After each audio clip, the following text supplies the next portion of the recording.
তুমি রান্না বান্না করতে পারো তো? তুমি চুলের বেনুনি করে দিতে পারো? এইগুলা কি পারি নাকি আমি? রান্না বান্না কি আমি করছি নাকি কোনোদিন যে পারমো? রান্না বান্না তো চেষ্টা করলেই পারুন যায়। বেনুনিও তো একবার দেখলেই পারন যায়। তুমি যদি আমার প্রত্যেকদিন বেনুনি বাইতে দিতে পারো আমি রান্নাতেও পারো, কারণ বিয়ের পর দুজনেই তো দুজনের জন্য। বলো তুমি কি বেনুনি বাঁধতে পারবা? তাহলে আমি রান্নাও পারো। ঠিক আছে, না পারলেও তুমি আমার একবার শিখিয়ে দিও। ঠিক আছে, তুমিও সেরকম আমার এই রান্নাটা শিখিয়ে দিও। আমার একটা ইচ্ছা, আমার পরিবারের সাথে মিলেমিশে থাকবা, তাদের ভালোবাসবা।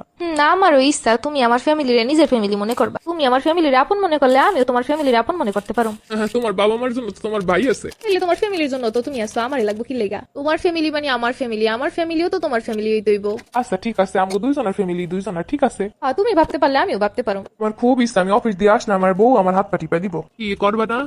করুম তো অবশ্যই, আমারও ইচ্ছা আমি যখন প্রত্যেকদিন কাজ করতে করতে সংসারের ক্লান্ত হয়ে যাবো, আমার হাজবেন্ড আমার মাথা টিপা দিব। তুমি আমার জন্য করলে আমি তোমার জন্য করতে পারো। একটা মজার কথা শুনবা? হ্যাঁ কও। আমি প্রায় স্বপ্নে দিই আমার শ্বশুর আমার একটা গাড়ি দিছে বিয়ে।